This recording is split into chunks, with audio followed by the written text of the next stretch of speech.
tapis vert. Nous sommes tous convaincus au club des supporters.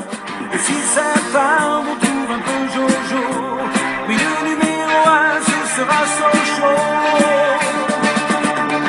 Allez, Sochaux! Allez, allez, allez, allez, allez, Sochaux! Allez, Sochaux! Allez, allez, allez, allez, allez, Sochaux! De l'animal royal, vous avez le sang bleu. Et les rois du football, c'est vous, c'est merveilleux. On vous a fait confiance, vous nous le rendez bien. Alors ce soir, on tape dans nos mains. Vous remercier et vous encourager. Tous ensemble, décidons de chanter. Allez, Sochaux! Allez, allez, allez, allez, allez, Sochaux! Allez, Sochaux! Allez, allez, allez, allez, allez, Sochaux! Bonsoir à toutes et à tous, bienvenue dans votre émission Soyons Sport. On est ensemble de 18h à 20h pour refaire bien évidemment toute l'actualité sportive. Et oui, toute l'actualité sportive, ce sera déjà un vaste sujet, un grand sujet on va dire ce soir. Donc on est ensemble, comme je le rappelais, de 18h à 20h pour balayer toute l'actualité sportive. On va bien sûr parler football pour commencer. On va faire un petit tour d'horizon des championnats européens. On va revenir dans l'Hexagone sur ce qui s'est passé, notamment sur la Coupe de France entre Rennes et le Paris Saint-Germain, qui a vu le Paris Saint-Germain se faire chipper un trophée. On va aussi parler également de ce qui s'est passé en Ligue 1, car il y avait aussi une journée de Ligue 1 malgré la finale de la Coupe de France.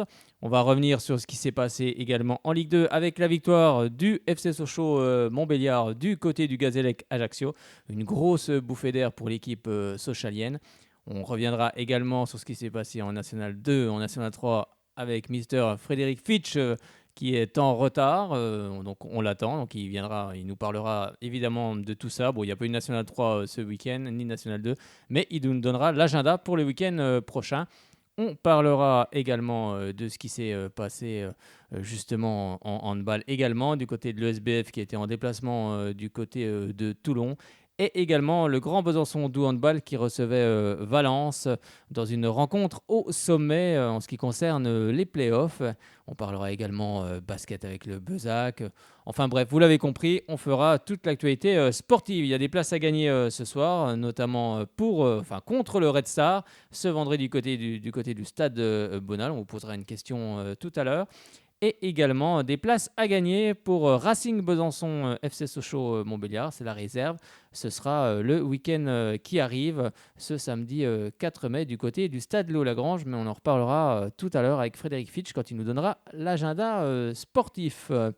On va, comme je vous le disais, on va faire un petit tour d'horizon justement de ce qui s'est passé chez nos voisins européens.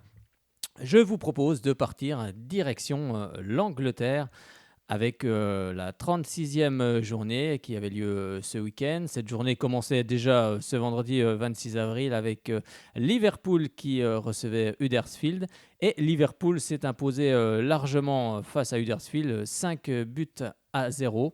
Il y a également eu des rencontres ce samedi 27 avril avec Brighton-Newcastle, 1 but partout, Fulham-Cardiff City 1-0, Southampton et Bournemouth qui font 3 buts partout, Wolverhampton est allé battre Watford 2-1, Crystal Palace et Everton font match nul 0 partout, West Ham est allé battre Tottenham 1-0. Et ce dimanche 28 avril, eh bien, Arsenal s'est fait battre du côté de Leicester City 3-0. Manchester City est allé battre Burnley 1-0. Et Manchester United et Chelsea n'ont plus se départager 1 but partout. On va regarder ce que ça donne notamment du côté du classement avec Man City qui est en tête avec 92 points. Deuxième Liverpool 91 points. Bon, bien sûr, le titre va se jouer entre ces deux équipes. C'est très très serré. Ensuite, on retrouve un peu plus loin Tottenham, troisième avec 70 points. Quatrième Chelsea, 68 points. Cinquième Arsenal, 66 points. Et sixième Manchester United avec 65 points. En bas de classement, on retrouve 18e Cardiff City, 31 points. 19e Fulham, 26 points. Et 20e Huddersfield avec 14 points, Orient débuteur en Angleterre. Mohamed Salah à Liverpool est en tête avec 21 buts, suivi, enfin en tout cas Mané le suit de près avec 20 buts et Agüero de Man City également avec 20 buts. C'est tout ce qu'on pouvait dire en ce qui concerne le championnat anglais, en tout cas en ce qui concerne la Première Ligue. On part direction l'Italie avec ce qui s'est passé notamment pour la 34e journée avec tous les résultats. Ce samedi 27 avril, Bologne avait battu Empoli 3-1. L'AS Rome avait battu Cagliari 3-0. L'Inter Milan et la Juventus de Turin se quittent sur un match nul, un but partout. Ce dimanche 28 avril, Frosinone s'était incliné chez lui face à Naples 2-0. Chievo Vérone Parme un but partout. Spal Ferrara et Genoa un but partout. Le Lazio de Rome est allé battre la Sampdoria de Gênes 2-1 et le Torino avait battu le Milan AC 2-0. Il reste deux matchs pour cette 34e journée. Tout d'abord ce soir, l'Atalanta Bergame à 19h reçoit l'Udinese. Et la Fiorentina reçoit Sassuolo à partir de 21h. Au classement, la Juventus de Turin est en tête et surtout est devenue championne, a remporté le Calcio ce week-end avec 88 points. Deuxième Naples, 70 points. Troisième l'Inter Milan, 62 points. On retrouve l'AS Rome, 58 points et qui est quatrième. Et cinquième l'Atalanta Bergame avec 56 points. En bas de classement, on retrouve 18e Empoli, 29 points. 19e Frosinone, 23 points. Et 20e le Chievo Vérone avec 15 points déjà relégué. Au classement débuteur, Cagliari de la Sampdoria de Gênes est en tête avec 23 buts, suivi de Zapata de Bergame, 21 buts, et Piatek du Milan AC, 21 buts. On part direction l'Allemagne cette fois-ci, avec tous les résultats de cette 31e journée qui commençait ce vendredi 26 avril avec le Bayer Leverkusen qui est allé battre Augsbourg 4 buts à 1. Ensuite, on a le samedi 27 avril, Hanovre qui a battu Mayence 1-0, l'Eintracht Francfort, Hertha Berlin 0 partout, le Fortuna Düsseldorf 4 buts à 1 face à Brême, Schalke 04 est allé battre le Borussia Dortmund, c'est une surprise, 4 buts à 2, Leipzig a battu plutôt Fribourg 2 buts à 1, Stuttgart a battu le Borussia Mönchengladbach 1-0. Et ce dimanche, Hoffenheim s'est incliné chez lui face à Wolfsburg 4 buts à 1. Et également, le Bayern Munich a été tenu en échec du côté de Nuremberg 1 partout.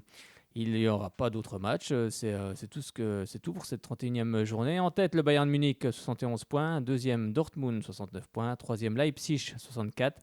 Francfort est quatrième avec 54 points. Et le Borussia Mönchengladbach, lui, est cinquième avec 51 points. Au classement débuteur, Lewandowski en tête avec 21 buts.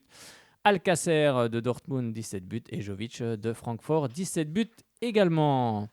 On va s'intéresser cette fois-ci au championnat espagnol, mais je crois que Fred est arrivé. Bonsoir Fred. Salut Fred, bonsoir à tous. Comment ça va? Bon, écoute, ça va. Et toi? Alors on est en retard, il y a des bouchons à Besançon. Avec les bus, c'est pas évident, mais au moins l'émission, c'est déjà bien. Déjà. Bon, c'est bien, on retiendra ça sur votre salaire. On était en train de parler du championnat espagnol. Je vais vous donner tous les résultats de cette 35e journée. Avec la journée qui commençait ce samedi 27 avril, avec tout d'abord l'Athletic Bilbao et Alaves, un but partout. L'Atlético Madrid a battu le Real Valladolid 1-0. Leganés et Celta Vigo 0 partout. Le FC Barcelone a battu Levante 1-0 et le FC Barcelone est devenu champion d'Espagne. Et ce dimanche, il y avait d'autres résultats avec Eibar qui est allé s'imposer du côté de Valence 1-0. Gérone a battu le FC Séville 1-0. Retafe s'est incliné du côté de la Real Sociedad de 2 buts à 1. Villarreal et Huesca, un but partout. Et le Rayo Vallecano, dans le derby madrilène, a surpris le Real de Madrid 1-0. C'est quand même une grosse surprise. C'est un penalty de Ambarba à la 23e minute de jeu, mais ça suffit en tout cas du côté du Rayo Vallecano. Et on va regarder, il restera un match aussi également ce lundi 29 avril à 21h. Le Betis Séville recevra l'Espagnol de Barcelone. Au classement, comme je vous le disais, Barça en tête avec 83 points et surtout champion d'Espagne. Deuxième, l'Atlético Madrid, 74 points. Troisième, le Real Madrid, 65 points. Quatrième, le FC Séville, 55 points également. Et cinquième, Retafe, 55 points. Donc ça va se jouer aussi pour les places en Ligue des Champions du côté de la Liga. Et en bas de classement, on retrouve Valladolid 18e, 35 points, le Rayo Vallecano 31 points, qui est 19e, et Huesca, qui est dernier, 20e, avec 30 points. Au classement des buteurs, Lionel Messi est en tête, c'est pas une surprise, 34 buts, Suarez est deuxième, le joueur du FC Barcelone également, 21 buts, et Karim Benzema, 21 buts. C'était ce qu'on pouvait dire du côté de l'Espagne. Allez, un petit tour chez nos voisins suisses avec la Super League, ce qui s'est passé justement pour la 31e journée, avec Lucerne qui avait battu le FC Thun 3 buts à 1, Neuchâtel Xamax et Grasshopper Zurich 1 but partout. On a également le FC Bâle qui est allé battre les hommes de Peter Zedler, l'équipe de Saint-Gall 3 à 0. Les Young Boys de Berne et Lugano se quittent sur un match nul 2 buts partout. Et le FC Zurich a battu surtout le FC Sion 1 à 0. Il n'y aura pas d'autres journées. On va vous donner tout de suite le classement. En tête, les Young Boys de Berne avec 79 points. Largement en tête devant le FC Bâle qui est deuxième avec 59 points. Ensuite, on retrouve le FC Thun, 40 points. Et en bas de classement, on retrouve 8e Saint-Gall, 36 points. Saint-Gall qui dégringole un petit peu. 9e Neuchâtel Xamax, 33 points. Et dernier. Et 10e, le Grasshopper Zurich avec 24 points. Au classement des buteurs, Guillaume Waro, Young Boys Bern, est en tête avec 20 buts. Sorjic du FC Thun avec 15 buts qui est deuxième. Et Nuzzolo, le joueur du Neuchâtel Xamax, avec 14 buts. Alors Fred, on a fait un petit tour d'horizon justement du football européen, en tout cas des classements et de ce qui s'est passé ce week-end. Tu avais quelque chose à rajouter ? Non. Rien à rajouter, tout est bon ? Oh, c'est tout bon. C'est tout bon. Eh bien, comme on a fait le tour d'horizon, moi je te propose de revenir par chez nous, de revenir en France. On va quitter la frontière suisse pour retourner. C'est ça, pour retourner du côté de la frontière et du côté de la France, de l'Hexagone, avec justement ce qui s'est passé ce week-end, car il y a eu la Coupe de France ce week-end. Et justement, on va regarder ce qui s'est passé. Et je te propose de mettre quand même le petit générique Coupe de France. Ah oui, la Coupe de France.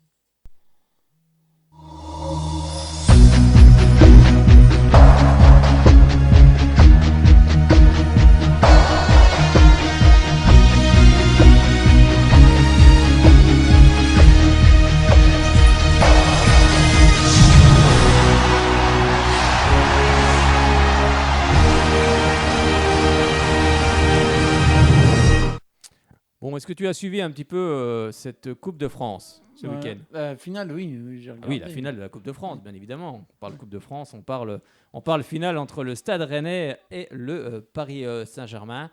Match nul, 2 buts partout à la fin du temps réglementaire et après, bien évidemment, les prolongations. Tout commençait bien pour le Paris Saint-Germain avec ce but de Dani Alves à la 13e minute de jeu. Un but splendide, un but magnifique sur le corner de Neymar. Neymar qui était revenu justement pour cette rencontre avec un superbe corner bien tiré. Et puis ensuite la reprise de volée de Dani Alves est tout simplement magnifique. Il n'y a pas d'autres mots.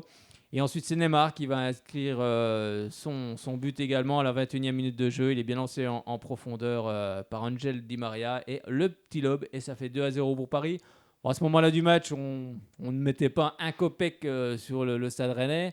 On pensait que l'affaire était pliée du côté du Paris Saint-Germain. Mais peut-être un excès de confiance, un excès de suffisance du côté des Parisiens. Et puis Rennes revient sur un centre anodin. Kimpembe détourne le ballon dans ses filets. 40e minute de jeu. Et ensuite, sur un corner, c'est Mexer qui surgit le Rennais à la 66e minute de jeu et qui propulse le ballon de la tête dans les filets d'Areola. La stupéfaction, 2 buts partout. Et ensuite, cette équipe de Rennes ne va rien lâcher. Et Paris va être emmené en prolongation. Et ensuite, au terme des prolongations, toujours pas de but. Eh bien, on passe au tir au but. Et 6 tirs au but à 5. En tout cas, on peut dire que ces tirs au but ont été très bien frappés. Les pénaltys ont été super bien frappés, des deux côtés d'ailleurs. Mais à la finale, il faut un vainqueur. Et c'est le jeune Nkunku qui va voir son tir partir dans les nuages. Et ça suffit bien évidemment au bonheur rennais qui attendait ça depuis plus de 48 ans. Donc forcément, ça me rappelle un peu Sochaux en 2007. Nous, on attendait ça pareil, plus de 50 ans. Et c'est vrai que ça fait un petit peu écho à l'histoire sochalienne. Allez, je vous propose d'écouter le résumé de cette Coupe de France entre le Rennes et le Paris Saint-Germain. C'était chez nos confrères de Eurosport. Étendu au deuxième poteau, la volée. Entre Brésiliens, Daniel Alves, 1-0 pour Paris. Je vais vous la regarder là, le trou, l'espace laissé pour Daniel Alves. Et on le sait qu'il est capable de frappe comme ça. Daniel Alves, il est très précis.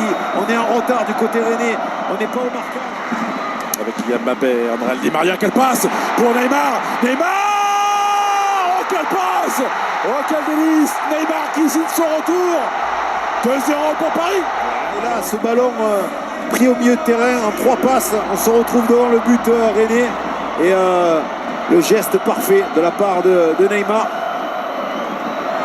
Avec un Amari Traoré qui s'est blessé sur le dernier contact sur l'action. Amari Traoré servi face à Juan Bernat. À la petite fin de centre. Amari Traoré contre son camp. Contre son camp Kimpembe. Finale relancée. Amari Traoré a donné de la vie. 2-1 pour Paris. Ouais, mais c'est le décalage. Là, sur la fête de frappe, regardez, Bernat qui saute et il est en retard. Et là, derrière, il peut ajuster. Regardez Bernat qui joue mal le coup. Là. Il pensait qu'il allait centrer de première intention. Et derrière, Kimpembe qui fait la bévue. Mais voilà, c'est compliqué de défendre quand on met un ballon entre le défenseur et le gardien. Le corner pour Clément Grenier. Oh, le corner de Clément Grenier. La tête de Mécher. Les Rennais qui étaient menés 2-0. Exceptionnel. Mécher qui vient couper cette trajectoire et les Parisiens qui sont attentistes. On voit il échappe à Di Maria au départ. Il échappe à Di Maria au départ et derrière il se retrouve tout seul. Et attention avec Mbappé en relais avec Neymar. Edinson Cavani est à droite. Neymar plein axe pour Mbappé. Oh, le poteau qui vient sauver Thomas Koubek. Alves, le retour de Bourigeaud. Alves pour donner ce ballon. Oh, il n'a pas pu. Edinson Cavani s'appliquer. De Gérard Rouillet, de Cédric Carasso, d'Alain et de Sylvain. Le jeu avec Damien Da Silva, la faute sur. Regardez les Rennais qui viennent mettre la pression. Et là, je crois que c'est le rouge, messieurs. C'est rouge pour Kylian Mbappé. Alors, est-ce que ça vaut rouge? Ça, ce sera à vous de vous prononcer. Mais Kylian Mbappé ne va pas participer à une possible séance de tir au but. Rapidement. Pas beaucoup d'élan pour Ismail Assar. Le contre-pied, lui aussi a fixé. Quelle qualité de tir au but, Thomas. Je peux vous dire que j'ai rarement vu autant de qualité dans une séance de tir au but pour les Parisiens. Coup de coup face à Thomas Koubek. C'est là-dessus. C'est Rennes qui remporte la Coupe de France 2019 à l'issue de la séance de tir au but. C'est de la folie. Les gardiens n'ont pas arrêté de tirer au but. Mais Thomas Koubek ne s'arrêtera jamais. Il ne s'arrêtera jamais, hein, Thomas Koubek. Bah oui, il a fait le tour, bien évidemment, du Stade de France pour aller saluer les supporters rennais. Et c'est vrai que c'est un bonheur pour toute cette équipe de Rennes qui fait en tout cas une excellente saison et surtout qui décroche un billet européen. Car c'est vrai qu'ils ont été éliminés par Arsenal cette saison. Et dans le championnat, ils ne sont pas à une très bonne place. Donc, ils sont 11e pour le moment. Et c'est vrai que la place européenne s'échappait. Mais en tout cas, par ce biais, ils seront européens la saison prochaine. Oui, Fred. Est-ce qu'ils vont, la saison prochaine, ils vont peut-être renouveler l'exploit d'aller aussi loin en Ligue Europa? Peut-être, on ne sait jamais. Ça serait bien qu'un club français aille jusqu'en finale. Ça serait quand même assez sympa. Mais déjà, le PSG est qualifié pour la Ligue des Champions officiellement. On peut déjà, déjà noter, entre autres aussi, bien sûr. Après, bien sûr, le Paris Saint-Germain va en Ligue des Champions et a envie de décrocher cette Ligue des Champions. Mais forcément, il faut du temps aussi. Hein. Comme on l'a souvent répété ici, Chelsea a mis 10 ans pour la gagner. Paris peut-être la gagnera en moins de temps que ça. Mais c'est vrai qu'il faut aussi du temps. Un club ne se construit pas, bien évidemment, en 5 minutes. Moi, je vous propose d'écouter Hatem Ben Arfa qui a mis une petite pique au président Nasser El Khelaifi, justement sur le côté humain. Vous allez l'entendre. Il a parlé de l'humain en conférence de presse, mais là, il envoie un petit pic au président du Paris Saint-Germain. Qu'est-ce que ça vous fait de remporter cette coupe ici, au Stade de France, face au PSG en plus? Une question, écoutez, ce que ça me fait, ça m'a mis une émotion exceptionnelle. On a beaucoup travaillé cette année, franchement, ça a été une année très difficile parce qu'on a On a beaucoup travaillé pour en arriver là. On a fait une très belle saison, c'est pas encore fini, mais on est vraiment content. Et puis on est content aussi pour la famille Pinault qui, depuis qu'à le club, rêve d'un trophée. On est vraiment content et tout le peuple, et tous ceux qui aiment Rennes, parce qu'aujourd'hui, ça fait 49 ans, je crois, qu'il n'y avait pas de trophée. Aujourd'hui, on l'a offert et c'est une fierté immense. Et pour vous, personnellement, face à Paris, c'est particulier, c'est un peu une revanche? Ben, vous savez, ouais, bien sûr, c'est particulier. C'est particulier surtout par rapport au président Nasser. Mais dans la vie, il ne faut jamais sous-estimer son adversaire. Un jour ou l'autre, il revient plus fort. Merci. Un jour ou l'autre, il revient plus fort. C'était les mots justement d'Hatem Ben Arfa en conférence de presse d'après-match. Il a insisté sur le côté humain que n'avait peut-être pas le président du Paris Saint-Germain. Ce sont ses propos, bien évidemment. Du côté de Julien Stéphan, forcément, c'est que du bonheur. On va l'écouter justement, l'entraîneur de Rennes, qui fait vraiment du très très bon boulot depuis qu'il a repris la succession de Sabri El Amouchi. Vaincu cette malédiction après 3 finales perdues, là vous gagnez face au PSG, vous réalisez l'exploit. Ouais, c'est exceptionnel. Je crois que c'est tout le paradoxe du Stade Rennais où on gagne le jour où on ne nous attendait pas du tout. On était outsider contre une énorme équipe de Paris avec des très grands joueurs, mais voilà, les joueurs ont fait un match extraordinaire, magnifique aujourd'hui, d'organisation, de courage, d'abnégation et aussi de qualité technique par moment. Voilà, on vit des moments exceptionnels, ça vient ponctuer une saison pour nous remarquable en termes d'émotion. Voilà, il y a le paroxysme ce soir avec cette victoire. On va soulever la coupe, on va ramener ça en Bretagne et ça va être une fête, j'imagine, exceptionnelle. Et puis avec ça, vous gagnez un ticket pour une nouvelle aventure européenne. Oui, tout à fait. On savait que par le championnat, ça va être compliqué. Voilà, ça va nous permettre, surtout permettre au club de continuer de grandir, d'accumuler de l'expérience. C'est ça le plus important. Et puis d'avoir maintenant cette Coupe de France et de ne plus passer pour un club de losers, mais un club qui est capable de gagner. On a envie de savoir ce que vous avez dit à vos joueurs à la mi-temps. À la mi-temps, je leur ai dit que les choses étaient en train de tourner, que ce but du 2-1 nous mettait dans des meilleures conditions et que je sentais qu'il pouvait y avoir de la fragilité et un petit peu de fébrilité en face et qu'il fallait qu'on appuie, qu'on croit en nous et surtout qu'on reste très cohérent par rapport à notre plan de jeu. Voilà, c'est ce que les joueurs ont très très bien fait. Ils ont très bien contrôlé les espaces et ils ont été justement récompensés d'un match qui va rentrer pour nous dans l'histoire. Un dernier mot, c'est étonnant, pendant la séance de tir au but, vous restez un peu en retrait d'un calme olympien. Oui, parce que là, le travail de l'entraîneur, il est fini. C'est une rencontre entre un joueur, le ballon et le gardien de but adverse. Voilà, et donc, mais comme toujours, les clés sont dans les mains des joueurs, encore plus à ces moments-là. Et les joueurs ont fait preuve de beaucoup de courage, beaucoup aussi de lucidité et de sérénité pour être juste et propre dans leur exécution technique. Et voilà, ce dernier penalty parisien qui s'envole au-dessus de la barre transversale nous libère complètement. Ça les a libérés forcément. Et on va écouter les réactions de Thomas Tourelle et Marquinhos du côté du Paris Saint-Germain. Forcément, c'est un petit peu plus la soupe à la grimace. Je ne sais pas. Honnêtement, je ne sais pas. On a laissé Rennes rentrer dans le match. Je ne sais pas pourquoi. Et c'est une grande issue parce qu'on a perdu le deuxième mi-temps 1-0 et on n'a pas montré la mentalité, ce que c'est nécessaire de gagner ce match. Et c'était absolument possible de gagner, mais on a laissé, on a lâché, pas jouer avec la même intensité, pas jouer avec le même rythme. Et pour ça, oui, c'était 2-1.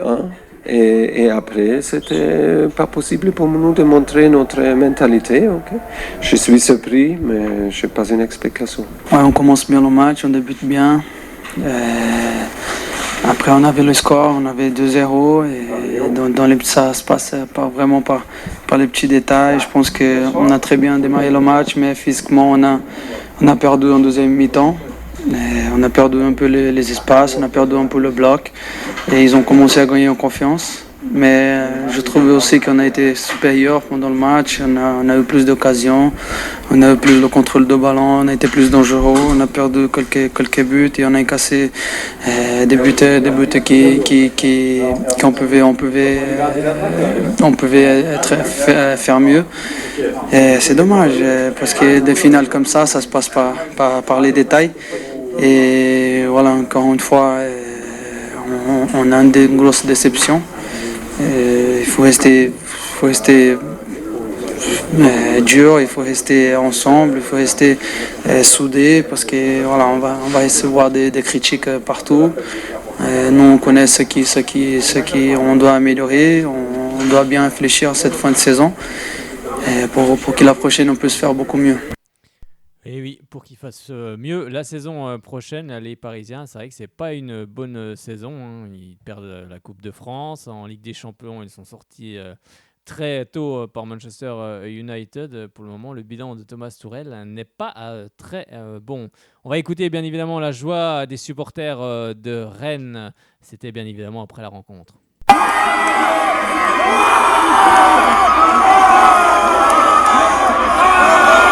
Vous vous rendez compte de ce qui se passe là? Ah, pas encore, je pense. Ça fait tellement longtemps qu'on attend la victoire là que. Et c'est une consécration pour la saison de malade qu'on a faite. On avait besoin d'avoir un titre, d'avoir quelque chose. Et on l'a, en plus on se qualifie pour l'Europe la saison prochaine. C'est magique. Avec le scénario du match, c'était. Aussi pour tous les supporters qui font toujours les déplacements, le RCK qui a jamais rien lâché, qui fait un travail de malade. C'est un bonheur pour nous tous. Pour tout le peuple rennais, c'est un bonheur. Ça correspond bien à tout ce qu'on a vu cette année, avec des émotions incroyables. Ah, c'est ça, c'est 2019 et c'est le Stade Rennais, quoi. C'est incroyable. Qui ne saute pas les Parrainais? Qui ne saute pas les Parrainais? Qui ne saute pas les Parrainais?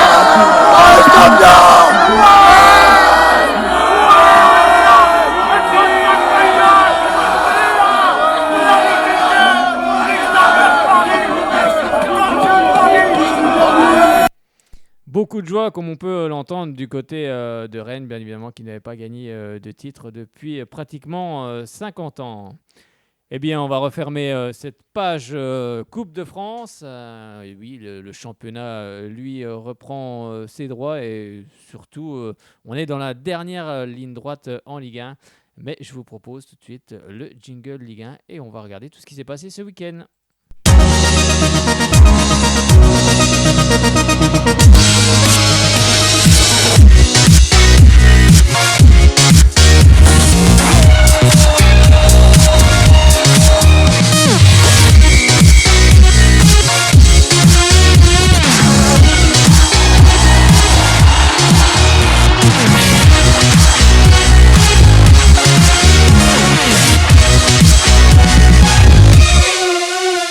C'est parti pour la Ligue 1 et on va ouvrir cette 34e journée qui a débuté ce vendredi 26 avril du côté de Bordeaux. Bordeaux qui recevait Lyon. Lyon devait s'imposer dans cette rencontre pour justement rester à cette troisième place. Et ça commence bien pour les hommes de Bruno Genesio avec Memphis Depay qui à la 14e minute de jeu ouvre le score pour cette équipe de Lyon. Ensuite, c'est Jimmy Briand, 34e minute de jeu, qui va égaliser, un but partout. Ensuite, c'est Nicolas Depréville, 38e minute de jeu, qui offre l'avantage de buts à cette équipe de Bordeaux. Et finalement, Maxwell Cornet, à la 67e minute de jeu, va égaliser. Et à quelques minutes du terme de cette rencontre, Moussa Dembélé, 85e, délivre les hommes de Bruno Genesio. Et Lyon va s'imposer dans cette rencontre très importante. 3 buts à 2. Je vous propose d'écouter les réactions justement du buteur bordelais Jimmy Briand qui lui, l'OL, a bien fait tourner le ballon ce soir. Ça a été compliqué pour nous. Et Bruno Genesio qui forcément ne sera plus là la saison prochaine. Il le regrette et c'est pour ça, et c'est ce qu'il dit, c'est pour ça qu'on aime aussi ce qu'on fait. C'est sûr que gagner 3 buts à 2, ça amène toujours beaucoup de plaisir. On les écoute tous les deux.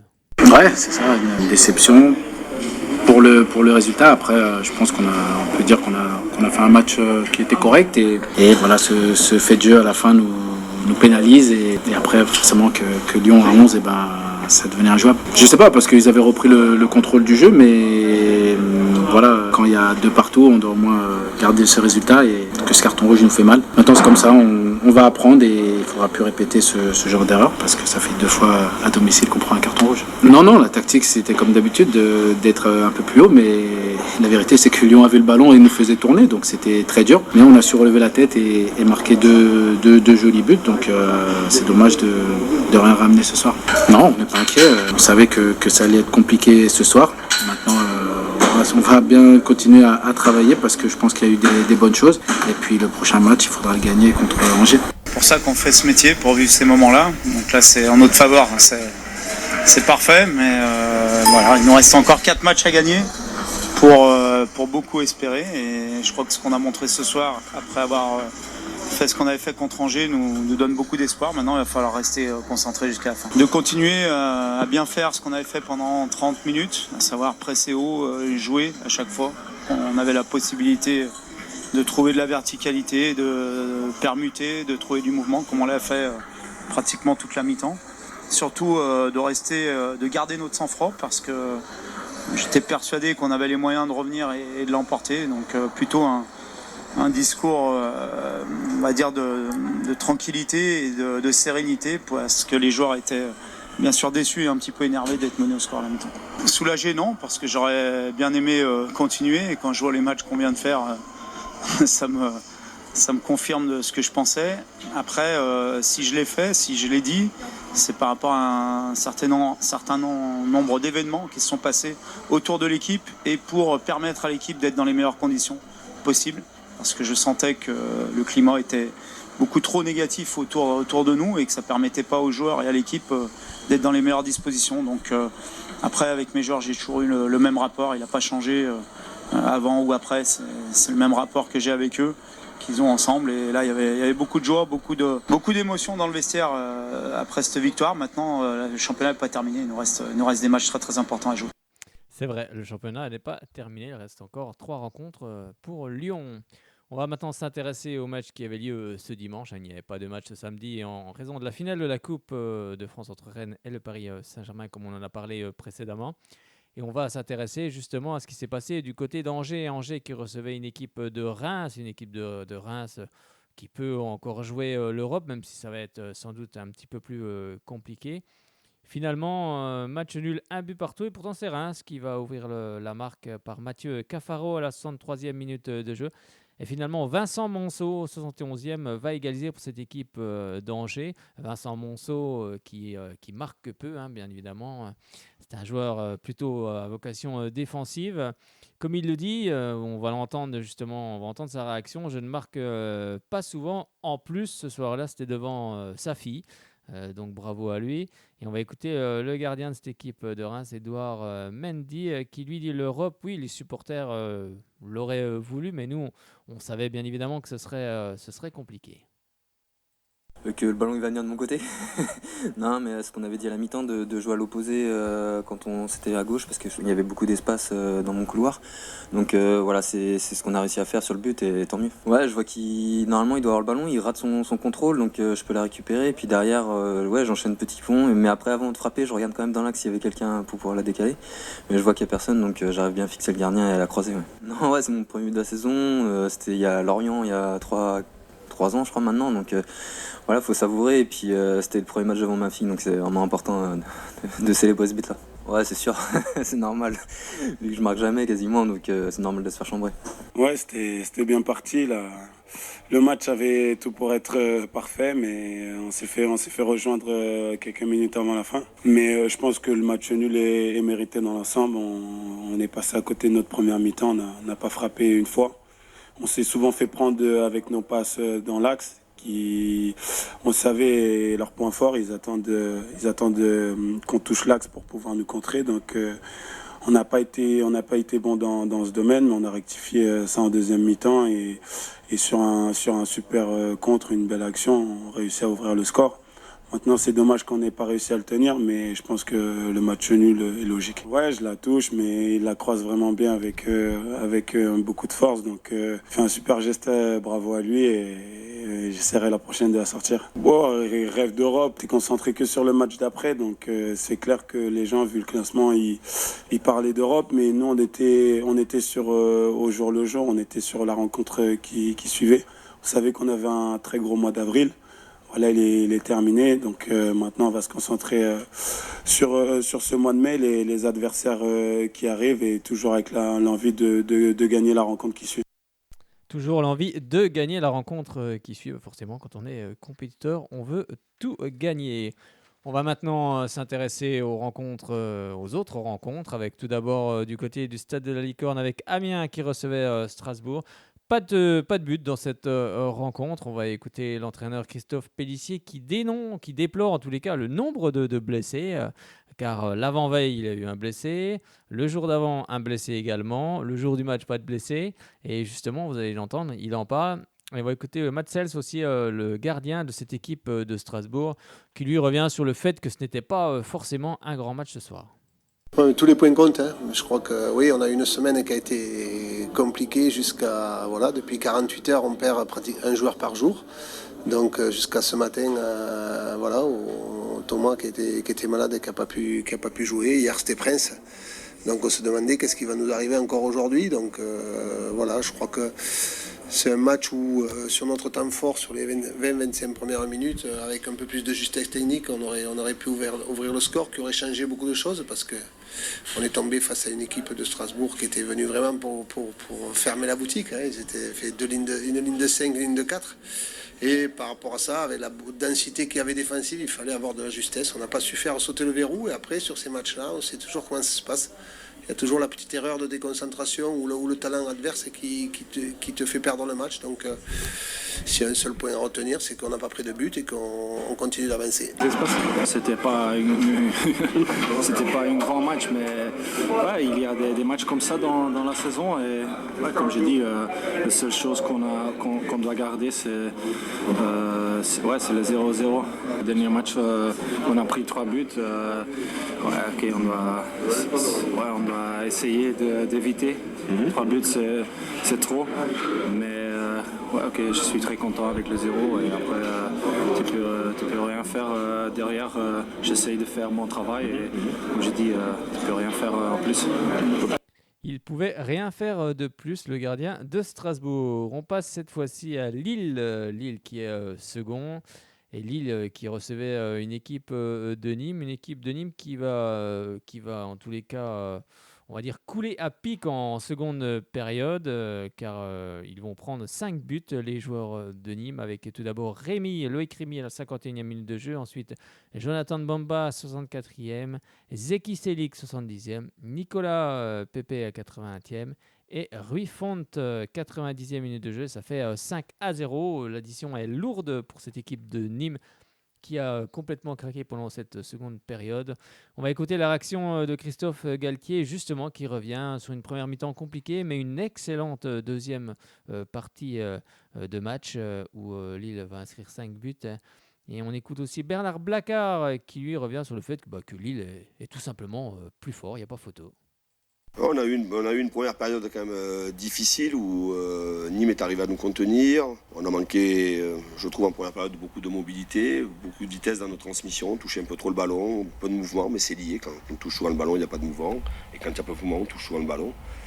Il a fallu changer de fusil d'épaule à la pause et on a été plus rapide dans nos transmissions, il y avait plus de mouvement.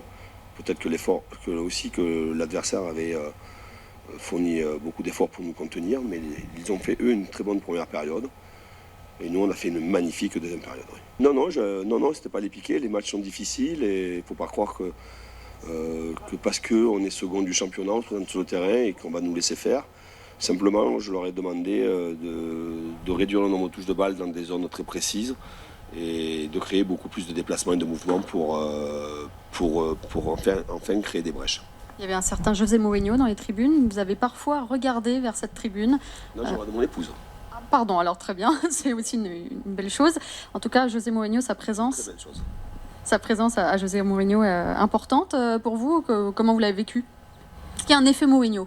Vous vous rendez compte, si vous posez la question à José, il va être très en colère. Non, José, je savais que José allait être là. Il était venu contre Montpellier. Je savais qu'il qu'il allait être au match aujourd'hui. On s'est vu là tout à l'heure, on va se voir après la conf de presse. On échange, on partage et c'est toujours un agréable moment d'échanger avec José. En première mi-temps, on a tenu le choc. Voilà, on a joué d'égal à égal. En deuxième mi-temps, Lille a été beaucoup trop fort pour nous. On s'est très vite désorganisé. Voilà, je pense que le premier but change beaucoup de choses. Et après, on n'est pas resté sur notre organisation. Et puis après, Lille, ils sont vraiment très très forts. Dès qu'il y a un peu d'espace, ils sont très très forts. C'est vrai, dès qu'il y a de l'espace, cette équipe de Lille est vraiment très forte. Elle se projette très rapidement. Et en tous les cas, si elle est deuxième au classement, ce n'est pas pour rien. On va maintenant s'intéresser aux autres rencontres avec le maintien, avec Caen qui recevait Dijon dans un match qui sentait la poudre entre ces deux équipes qui luttent pour ne pas descendre. Et c'est finalement Caen qui va s'imposer 1-0, un but de Faisal Farj à la 67e minute de jeu. On va l'écouter tout d'abord, le joueur de Caen qui simplement sur ce but dit qu'il ne fait pas, il l'a pas fait exprès. En fait, il voulait centrer, mais finalement, ce qu'il va retenir de cette rencontre, c'est surtout l'état d'esprit. Il aurait préféré d'ailleurs que cet état d'esprit soit là depuis le début de saison, mais c'est comme ça. En tout cas, c'est un joueur insatisfait, un éternel insatisfait. Voilà, j'étais en train de chercher l'adjectif à mettre devant. Et Antoine Camboiré qui revient sur le fait que Caen a fait un match d'homme et la victoire de cette équipe caennaise est tout simplement logique. Non, du tout. Du tout, je veux exactement centrer fort. Je vois les deux courses d'élan, les deux courses d'Enzo et Malik, et je me dis tout simplement comme la passe que j'ai pu mettre à Enzo contre Monaco. Voilà, je me dis je frappe fort, comme si je frappais un coup de pied arrêté. Je la frappe fort pour essayer justement qu'Enzo la dévie, ou même qu'un propre joueur de Dijon, que personne la touche et qu'elle aille dans le but. On l'a déjà vu dans le football. Après, voilà, j'ai la chance qu'elle aille au fond des filets, c'est le plus important. Ouais, bien sûr, j'ai senti qu'il y avait quelque chose, qu'on avait vraiment, le mot qu'on répète souvent dans le football, qu'on avait vraiment à cœur de faire quelque chose chez nous à domicile. Il y avait un petit peu cette image de le stade Malherbe de Caen à domicile. Hein, joue pas de la même façon qu'à l'extérieur, et on voulait prouver à ces gens-là et à nos supporters, à nos proches, qu'on était capable de faire des gros matchs. Après des matchs comme ça, il faut les répéter. Voilà, il nous reste maintenant 4 matchs, si je ne me trompe pas. Donc voilà, s'il faut les jouer de la même façon, j'aurais bien voulu. Voilà, moi je suis un insatisfait, donc je suis quelqu'un, je me dis, voilà, si vraiment on avait joué tous les matchs de cette façon, avec cette envie, je pense qu'on ne serait pas là aujourd'hui. Mais on mérite que ce qu'on a, ce qu'on récolte. C'est un bon match de la part de l'équipe. La réussite, mais j'allais dire, la réussite, elle était du côté de Caen, et c'est tout à fait normal. Ce qui est fou, c'est qu'en étant mauvais, parce qu'on a raté notre match, on peut revenir avec un petit point. Parce qu'on a eu en fin de match 2 énormes occasions. Donc voilà, mais il n'y a rien à dire sur la victoire donc, de Caen. Ils ont mérité cette victoire, ils sont allés la chercher. Ils ont bien mieux joué que nous, tant en termes d'engagement, d'état d'esprit, de jeu. Hein. Donc voilà, il faut simplement féliciter notre adversaire qui a été meilleur que nous.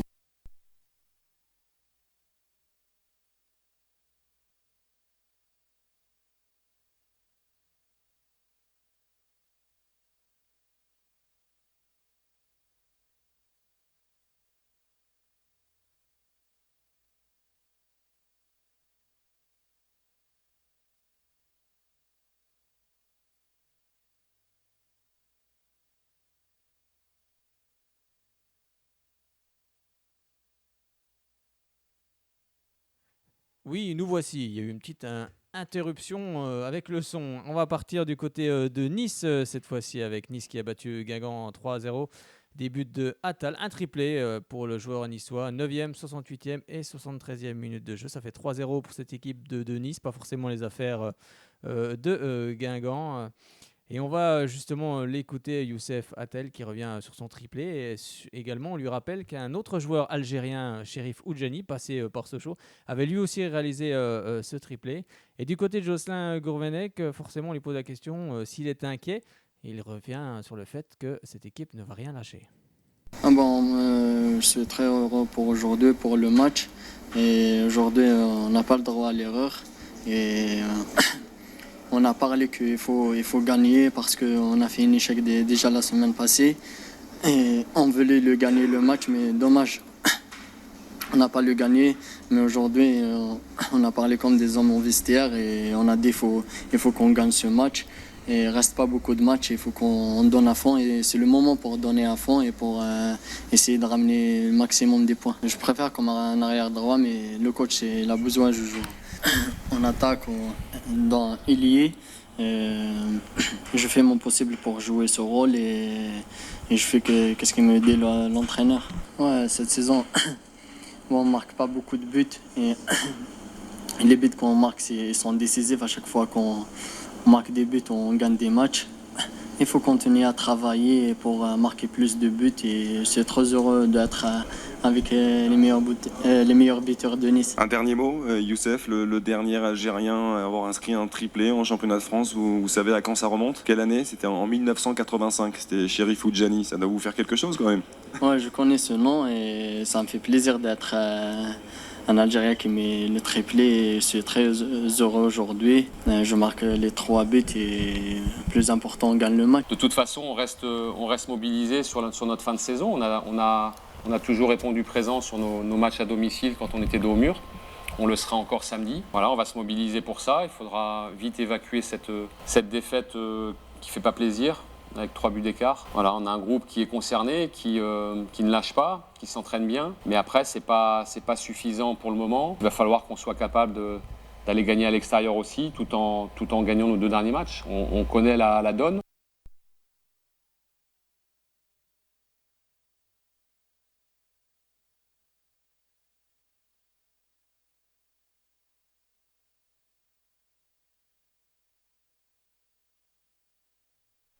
Décidément, le son ne veut plus se mettre ce soir.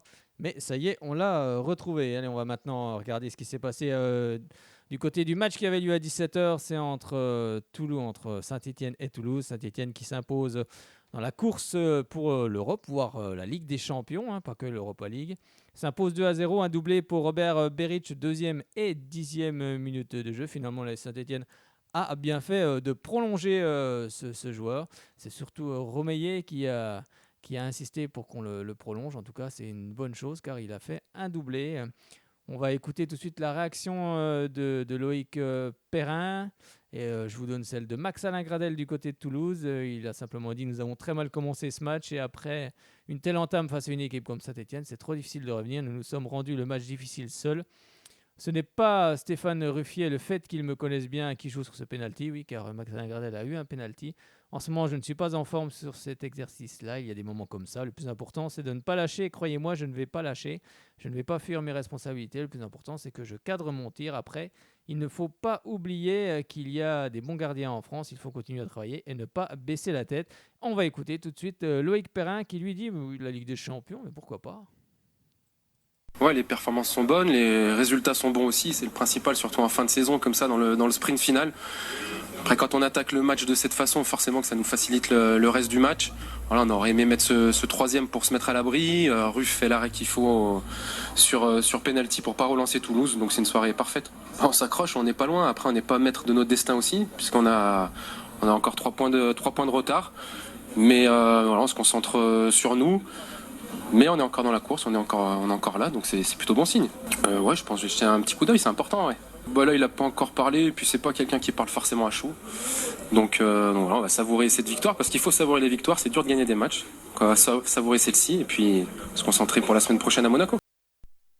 Se concentrer la semaine prochaine pour l'équipe de Saint-Etienne du côté de Monaco. Dernier match dans cette Ligue 1, c'est Marseille qui recevait Nantes. Les Marseillais devaient faire un résultat car Saint-Etienne avait gagné, Lyon avait gagné également. Et patatras, du côté du stade de Vélodrome, c'est Nantes qui va s'imposer 2-1 Début de signé Mutusami à la 22e minute de jeu pour l'équipe de Nantes qui ouvre le score. Ensuite, à la 25e minute de jeu, Mario Balotelli va égaliser. Et ensuite, c'est à la 50e minute de jeu, Andrei Girotto qui va marquer le second but pour cette équipe de Nantes. Et on en restera là, 2-1.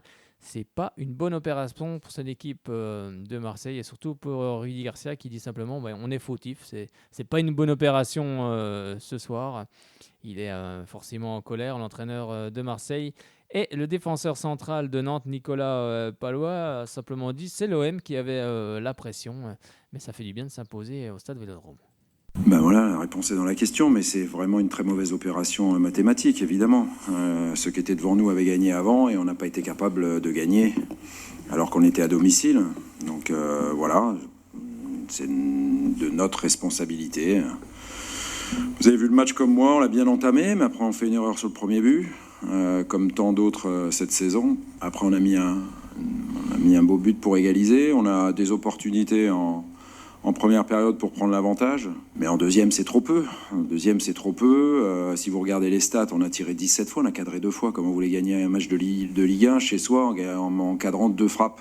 Voilà, c'est impossible. Donc c'est là où on est fautif. J'aurais aimé aussi plus de rébellion après le 2-1. On avait encore beaucoup de temps pour égaliser. Et voilà mon analyse du match. Donc c'est en grande partie de notre faute.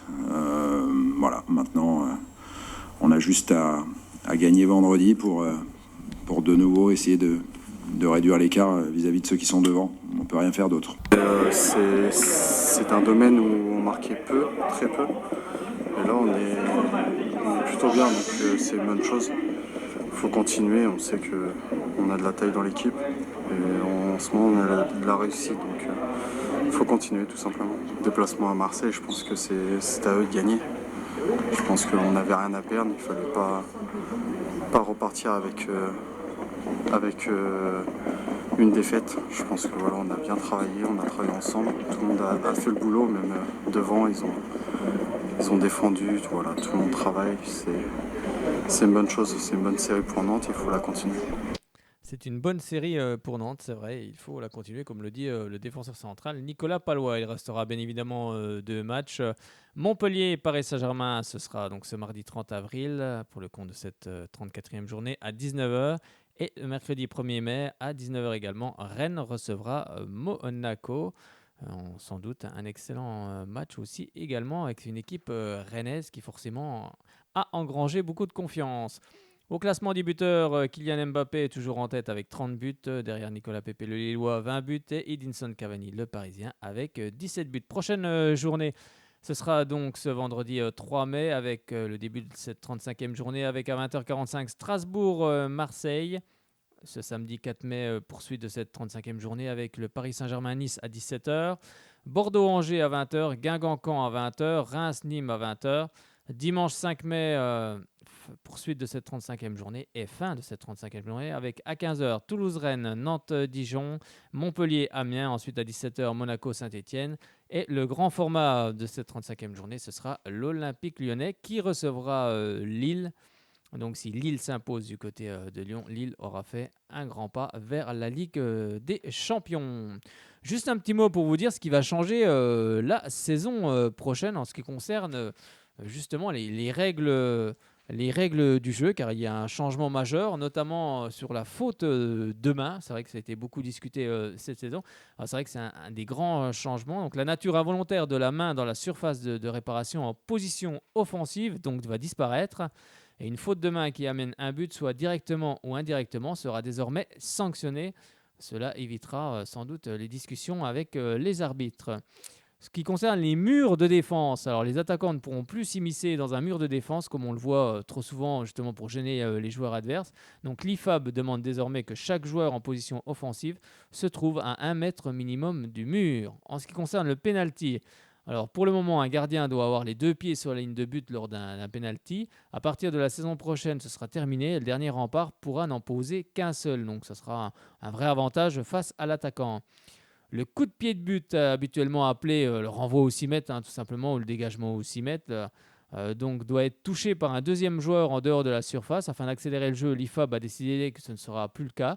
Sur la remise en jeu, la passe pourra donc être un joueur, la passe pourra donc être à un joueur qui est à l'intérieur de la surface de réparation. En ce qui concerne les remplacements, à part sur une blessure, un remplacement de joueur doit se faire au milieu de terrain, mais c'est souvent une occasion de perdre du temps. Alors à partir de la saison prochaine, le joueur remplacé sera autorisé à quitter le terrain par la ligne de limite du champ la plus proche de lui. Ça, c'est une bonne chose. Carton pour le banc de touche, alors c'est une autre évolution intéressante. L'arbitre pourra désormais donner un carton jaune ou un carton rouge aux personnes présentes sur le banc de touche, donc entraîneurs, dirigeants, joueurs. Bon, il reste quand même à savoir si un entraîneur ou un dirigeant sera suspendu après 3 cartons jaunes. Alors, le but inscrit avec l'aide involontaire de l'arbitre. Alors, fini les vidéos où le ballon touche l'arbitre et entre dans les cages. L'IFAB a décidé que le but ne sera plus considéré comme valide si le dernier qui touche le ballon est l'arbitre. Si cela se passe dans la surface, le ballon est remis au gardien. En dehors de la surface, il sera remis au dernier joueur à l'avoir touché. C'était quelques petites règles justement en ce qui concerne justement les règles du jeu pour la saison prochaine.